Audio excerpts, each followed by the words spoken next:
بسم الله الرحمن الرحيم. وقال الذين لا يرجون لقاءنا لولا أنزل علينا الملائكة أو نرى ربنا لقد استكبروا في أنفسهم وعتوا عتوا كبيرا. يوم يرون الملائكة لا بشرى يومئذ للمجرمين ويقولون حجرا محجورا. وقدمنا إلى ما عملوا من عمل فجعلناه هباء منثورا. أصحاب الجنة يومئذ خير مستقرا وأحسن مقيلا.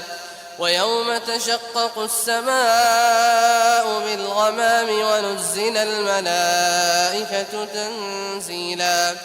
الملك يومئذ الحق للرحمن وكان يوما على الكافرين عسيرا. ويوم يعض الظالم على يديه يقول يا ليتني اتخذت مع الرسول سبيلا. يا ويلتى ليتني لم أتخذ فلانا خليلا لقد أضلني عن الذكر بعد إذ جاءني وكان الشيطان للإنسان خذولا. وقال الرسول يا رب إن قوم اتخذوا هذا القرآن مهجورا. وكذلك جعلنا لكل نبي عدوا من المجرمين وكفى بربك هاديا ونصيرا. وقال الذين كفروا لولا نزل عليه القرآن جملة واحدة كذلك لنثبت به فؤادك ورتلناه ترتيلا. ولا يأتونك بمثل إلا جئناك بالحق وأحسن تفسيرا. الذين يحشرون على وجوههم إلى جهنم أولئك شر مكانا وأضل سبيلا. ولقد آتينا موسى الكتاب وجعلنا معه أخاه هارون وزيرا. فقلنا اذهبا إلى القوم الذين كذبوا بآياتنا فدمرناهم تدميرا. وقوم نوح لما كذبوا الرسل أغرقناهم وجعلناهم للناس آية وأعتدنا للظالمين عذابا أليما. وعادا وثمود وأصحاب الرس وقرونا بين ذلك كثيرا وكلا ضربنا له الأمثال وكلا تبرنا تتبيرا. ولقد أتوا على القرية التي أمطرت مطر السوء أفلم يكونوا يرونها بل كانوا لا يرجون نشورا. وإذا رأوك إن يتخذونك إلا هزوا أهذا الذي بعث الله رسولا. إن كاد ليضلنا عن آلهتنا لولا أن صبرنا عليها وسوف يعلمون حين يرون العذاب من أضل سبيلا. أرأيت من اتخذ إلهه هواه أفأنت تكون عليه وكيلا. أم تحسب أن أكثرهم يسمعون أو يعقلون إن هم إلا كالأنعام بل هم أضل سبيلا. ألم تر إلى ربك كيف مد الظل ولو شاء لجعله ساكنا ثم جعلنا الشمس عليه دليلا ثم قبضناه إلينا قبضا يسيرا. وهو الذي جعل لكم الليل لباسا والنوم سباتا وجعل النهار نشورا. وهو الذي أرسل الرياح بشرا بين يدي رحمته وأنزلنا من السماء ماء طهورا لنحيي به بلدة ميتا ونسقيه مما خلقنا أنعاما وأناسيا كثيرا ولقد صرفناه بينهم ليذكروا فأبى أكثر الناس إلا كفورا ولو شئنا لبعثنا في كل قرية نذيرا فلا تطع الكافرين وجاهدهم به جهادا كبيرا وهو الذي مرج البحرين هذا عذب فرات وهذا ملح أجاج وجعل بينهما برزخا وحجرا محجورا وهو الذي خلق من الماء بشرا فجعله نسبا وصهرا وكان ربك قديرا ويعبدون من دون الله ما لا ينفعهم ولا يضرهم وكان الكافر على ربه ظهيرا وما أرسلناك إلا مبشرا ونذيرا قل ما أسألكم عليه من أجر إلا من شاء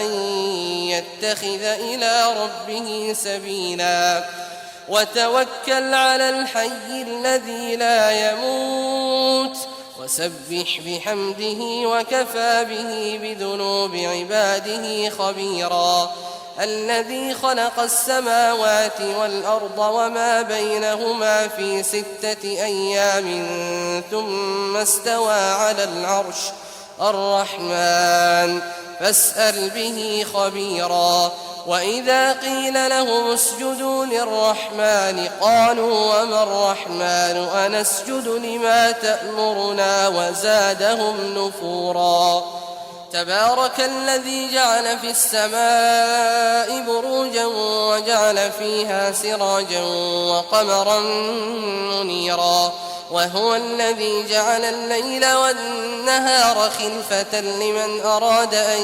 يذكر أو أراد شكورا وعباد الرحمن الذين يمشون على الأرض هونا وإذا خاطبهم الجاهلون قالوا سلاما والذين يبيتون لربهم سجدا وقياما والذين يقولون ربنا اصرف عنا عذاب جهنم إن عذابها كان غراما إنها ساءت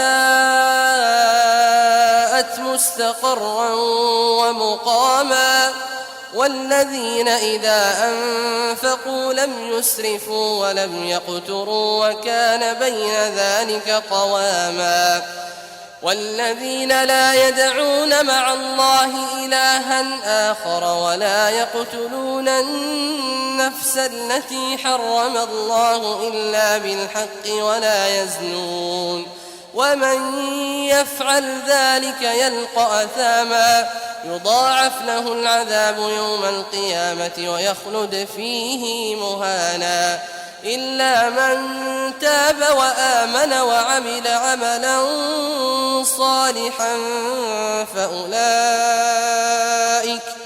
فأولئك يبدل الله سيئاتهم حسنات وكان الله غفورا رحيما ومن تاب وعمل صالحا فإنه يتوب إلى الله متابا والذين لا يشهدون الزور وإذا مروا باللغو مروا كراما والذين إذا ذكروا بآيات ربهم لم يخروا عليها صما وعميانا والذين يقولون ربنا هب لنا من أزواجنا وذرياتنا قرة أعين واجعلنا للمتقين إماما أولئك يجزون الغرفة بما صبروا ويلقون فيها تحية وسلاما خالدين فيها حسنت مستقرا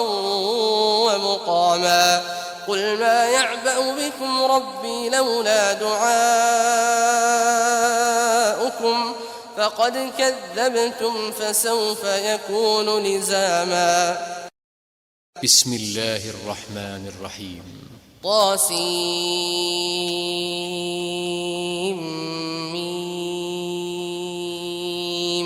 تلك آيات الكتاب المبين.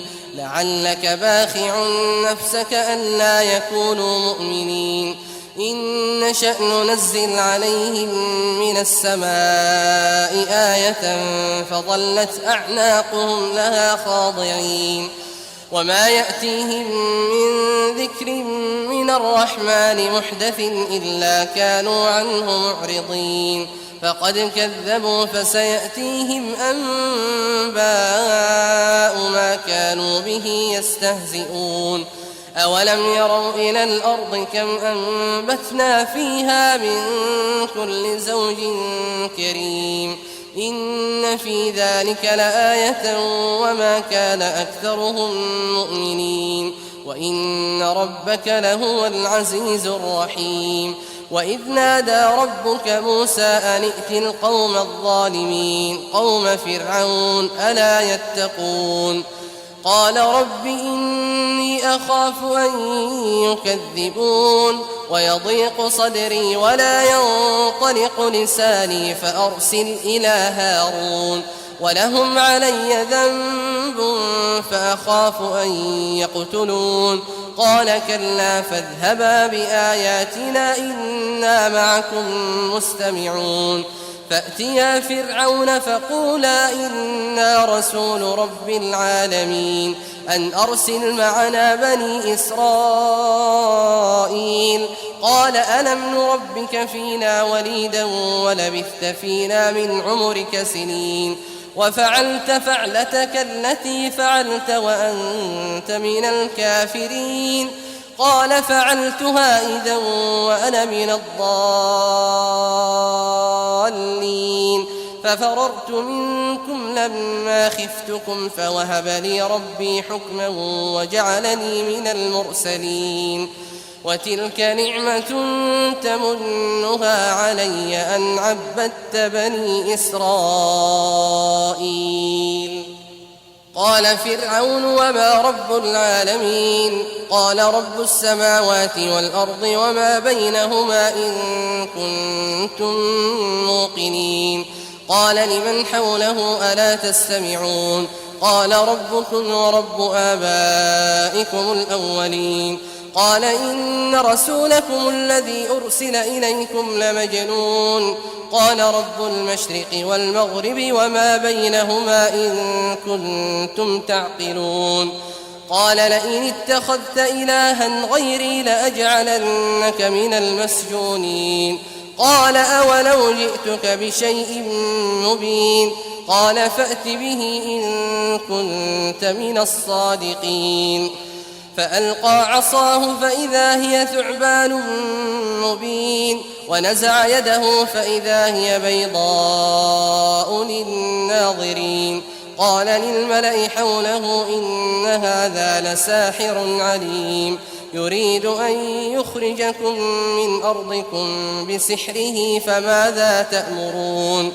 قالوا أرجه وأخاه وابعث في المدائن حاشرين يأتوك بكل سحار عليم. فجمع السحرة لميقات يوم معلوم. وقيل للناس هل أنتم مجتمعون لعلنا نتبع السحرة إن كانوا هم الغالبين. فلما جاء السحرة قالوا لفرعون أئن لنا لأجرا إن كنا نحن الغالبين. قال نعم وإنكم إذا لمن المقربين. قال لهم موسى ألقوا ما أنتم ملقون. فألقوا حبالهم وعصيهم وقالوا بعزة فرعون إنا لنحن الغالبون. فألقى موسى عصاه فإذا هي تلقف ما يأفكون. فألقي السحرة ساجدين قالوا آمنا برب العالمين رب موسى وهارون. قال آمنتم له قبل أن آذن لكم إنه لكبيركم الذي علمكم السحر فلسوف تعلمون. لأقطعن أيديكم وأرجلكم من خلاف ولأصلبنكم أجمعين. قالوا لا ضير إنا إلى ربنا منقلبون. إنا نطمع أن يغفر لنا ربنا خطايانا أن كنا أول المؤمنين. وأوحينا إلى موسى أن أسر بعبادي إنكم متبعون. فأرسل فرعون في المدائن حاشرين إن هؤلاء لشرذمة قليلون وإنهم لنا لغائظون وإنا لجميع حاذرون. فأخرجناهم من جنات وعيون وكنوز ومقام كريم. كذلك وأورثناها بني إسرائيل فأتبعوهم مشرقين. فلما تراءى الجمعان قال أصحاب موسى إنا لمدركون. قال كلا إن معي ربي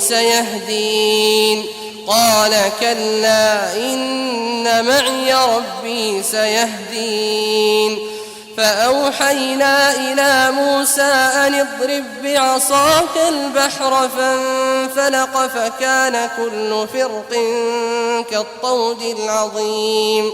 وأزلفنا ثم الآخرين وأنجينا موسى ومن معه أجمعين ثم أغرقنا الآخرين. إن في ذلك لآية وما كان أكثرهم مؤمنين وإن ربك لهو العزيز الرحيم. واتل عليهم نبأ إبراهيم إذ قال لأبيه وقومه ما تعبدون. قالوا نعبد أصناما فنظل لها عاكفين. قال هل يسمعونكم إذ تدعون أو ينفعونكم أو يضرون. قالوا بل وجدنا آباءنا كذلك يفعلون. قال أفرأيتم ما كنتم تعبدون أنتم وآباؤكم الأقدمون فإنهم عدو لي إلا رب العالمين الذي خلقني فهو يهدين والذي هو يطعمني ويسقين وإذا مرضت فهو يشفين والذي يميتني ثم يحيين والذي أطمع أن يغفر لي خطيئتي يوم الدين. رب هب لي حكما وألحقني بالصالحين واجعل لي لسان صدق في الآخرين واجعلني من ورثة جنة النعيم واغفر لأبي إنه كان من الضالين ولا تخزني يوم يبعثون يوم لا ينفع مال ولا بنون إلا من أتى الله بقلب سليم. وأزلفت الجنة للمتقين وبرزت الجحيم للغاوين وقيل لهم أين ما كنتم تعبدون من دون الله هل ينصرونكم أو ينتصرون فكبكبوا فيها هم والغاوون وجنود إبليس أجمعون قالوا وهم فيها يختصمون تالله إن كنا لفي ضلال مبين إذ نسويكم برب العالمين وما أضلنا إلا المجرمون فما لنا من شافعين ولا صديق حميم فلو أن لنا كرة فنكون من المؤمنين إن في ذلك لآية وما كان أكثرهم مؤمنين وإن ربك لهو العزيز الرحيم. كذبت قوم نوح المرسلين إذ قال لهم أخوهم نوح ألا تتقون إني لكم رسول أمين فاتقوا الله وأطيعون وما أسألكم عليه من أجر إن أجري إلا على رب العالمين فاتقوا الله وأطيعون. قالوا أنؤمن لك واتبعك الأرذلون قال وما علمي بما كانوا يعملون إن حسابهم إلا على ربي لو تشعرون وما أنا بطارد المؤمنين إن أنا إلا نذير مبين. قالوا لئن لم تنته يا نوح لتكونن من المرجومين قال رب إن قومي كذبون فافتح بيني وبينهم فتحا ونجني ومن معي من المؤمنين فأنجيناه ومن معه في الفلك المشحون ثم أغرقنا بعد الباقين إن في ذلك لآية وما كان أكثرهم مؤمنين وإن ربك لهو العزيز الرحيم.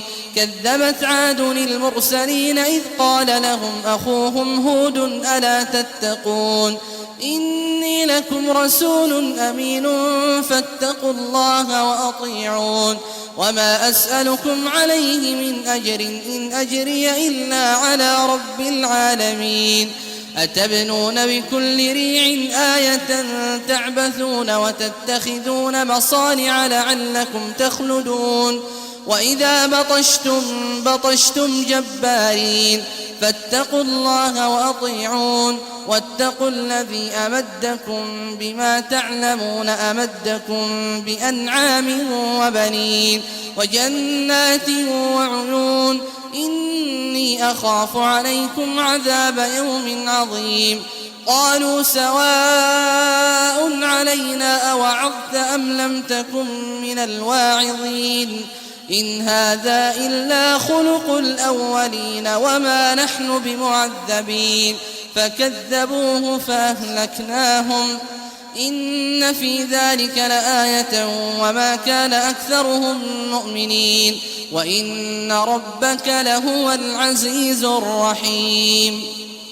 كذبت ثمود المرسلين إذ قال لهم أخوهم صالح ألا تتقون إني لكم رسول أمين فاتقوا الله وأطيعون وما أسألكم عليه من أجر إن أجري إلا على رب العالمين أتتركون فيما هاهنا آمنين في جنات وعيون وزروع ونخل طلعها هضيم وتنحتون من الجبال بيوتا فارهين فاتقوا الله وأطيعون ولا تطيعوا أمر المسرفين الذين يفسدون في الأرض ولا يصلحون.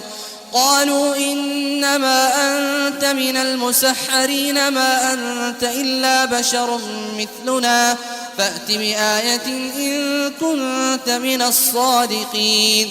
قال هذه ناقة لها شرب ولكم شرب يوم معلوم ولا تمسوها بسوء فيأخذكم عذاب يوم عظيم.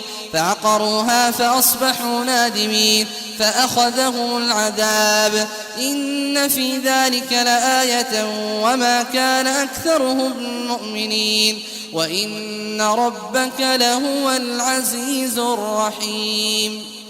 كذبت قوم لوط المرسلين إذ قال لهم أخوهم لوط ألا تتقون إني لكم رسول أمين فاتقوا الله وأطيعون وما أسألكم عليه من أجر إن أجري إلا على رب العالمين أتأتون الذكران من العالمين وتذرون ما خلق لكم ربكم من أزواجكم بل أنتم قوم عادون قالوا لئن لم تنته يا لوط لتكونن من المخرجين قال إني لعملكم من القالين رب نجني وأهلي مما يعملون فنجيناه وأهله أجمعين إلا عجوزا في الغابرين ثم دمرنا الآخرين وأمطرنا عليهم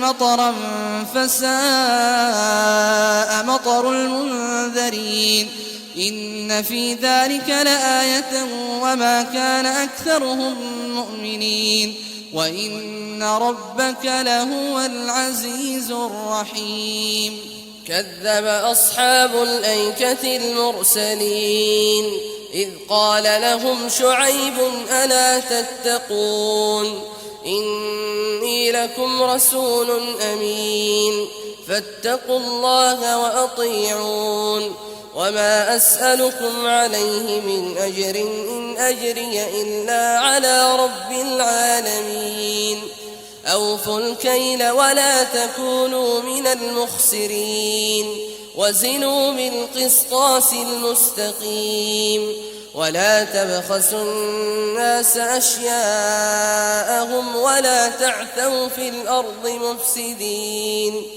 واتقوا الذي خلقكم والجبلة الأولين قالوا إنما أنت من المسحرين وما أنت إلا بشر مثلنا وإن نظنك لمن الكاذبين فأسقط علينا كسفا من السماء إن كنت من الصادقين قال ربي أعلم بما تعملون فكذبوه فأخذهم عذاب يوم الظلة إنه كان عذاب يوم عظيم إن في ذلك لآية وما كان أكثرهم مؤمنين وإن ربك لهو العزيز الرحيم وإنه لتنزيل رب العالمين نزل به الروح الأمين على قلبك لتكون من المنذرين بلسان عربي مبين وإنه لفي زبر الأولين أولم يكن لهم آية أن يعلمه علماء بني إسرائيل ولو نزلناه على بعض الأعجمين فقرأه عليهم ما كانوا به مؤمنين كذلك سلكناه في قلوب المجرمين لا يؤمنون به حتى يروا العذاب الأليم فيأتيهم بغتة وهم لا يشعرون فيقولوا هل نحن منظرون أفبعذابنا يستعجلون أفرأيت إن متعناهم سنين ثم جاءهم ما كانوا يوعدون ما أغنى عنهم ما كانوا يمتعون وما أهلكنا من قرية إلا لها منذرون ذكرى وما كنا ظالمين وما تنزلت به الشياطين وما ينبغي لهم وما يستطيعون إنهم عن السمع لمعزولون فلا تدع مع الله إلها آخر فتكون من المعذبين وأنذر عشيرتك الأقربين واخفض جناحك لمن اتبعك من المؤمنين فإن عصوك فقل إني بريء مما تعملون وتوكل على العزيز الرحيم الذي يراك حين تقوم وتقلبك في الساجدين إنه هو السميع العليم. هل أنبئكم على من تنزل الشياطين تنزل على كل أفاك أثيم يلقون السمع وأكثرهم كاذبون والشعراء يتبعهم الغاوون ألم تر أنهم في كل واد يهيمون وأنهم يقولون ما لا يفعلون إلا الذين آمنوا وعملوا الصالحات وذكروا الله كثيرا وانتصروا من بعد ما ظلموا وسيعلم الذين ظلموا أي منقلب ينقلبون. أعوذ بالله من الشيطان الرجيم. بسم الله الرحمن الرحيم. طاسين تلك آيات القرآن وكتاب مبين هدى وبشرى للمؤمنين الذين يقيمون الصلاة ويؤتون الزكاة وهم بالآخرة هم يوقنون إن الذين لا يؤمنون بالآخرة زينا لهم أعمالهم فهم يعمهون أولئك الذين لهم سوء العذاب وهم في الآخرة هم الأخسرون وإنك لتلقى القرآن من لدن حكيم عليم إذ قال موسى لأهله إني آنست نارا سآتيكم منها بخبر أو آتيكم بشهاب قبس لعلكم تصطلون فلما جاءها نودي أن بورك من في النار ومن حولها وسبحان الله رب العالمين يا موسى إنه أنا الله العزيز الحكيم وألق عصاك فلما رآها تهتز كأنها جان ولا مدبرا ولم يعقب يا موسى لا تخف إني لا يخاف لدي المرسلون إلا من ظلم ثم بدل حسنا بعد سوء فإني غفور رحيم وأدخل يدك في جيبك تخرج بيضاء من غير سوء في 9 آيات إلى فرعون وقومه إنهم كانوا قوما فاسقين فلما جاءتهم آياتنا مبصرة قالوا هذا سحر مبين وجحدوا بها واستيقنتها أنفسهم ظلما وعلوا فانظر كيف كان عاقبة المفسدين ولقد آتينا داود وسليمان علما وقال الحمد لله الذي فضلنا على كثير من عباده المؤمنين وورث سليمان داود وقال يا أيها الناس علمنا منطق الطير وأوتينا من كل شيء إن هذا لهو الفضل المبين وحشر لسليمان جنوده من الجن والإنس والطير فهم يوزعون حتى إذا أتوا على وادي النمل قالت نملة يا أيها النمل ادخلوا مساكنكم لا يحطمنكم سليمان وجنوده وهم لا يشعرون فتبسم ضاحكا من قولها وقال رب أوزعني أن أشكر نعمتك التي أنعمت علي وعلى والدي وأن أعمل صالحا ترضاه وأدخلني برحمتك في عبادك الصالحين وتفقد الطير فقال ما لي لا أرى الهدهد أم كان من الغائبين لأعذبنه عذابا شديدا أو لأذبحنه أو ليأتيني بسلطان مبين فمكث غير بعيد فقال أحطت بما لم تحط به وجئتك من سبأ بنبأ يقين إني وجدت امرأة تملكهم وأوتيت من كل شيء ولها عرش عظيم وجدتها وقومها يسجدون للشمس من دون الله وزين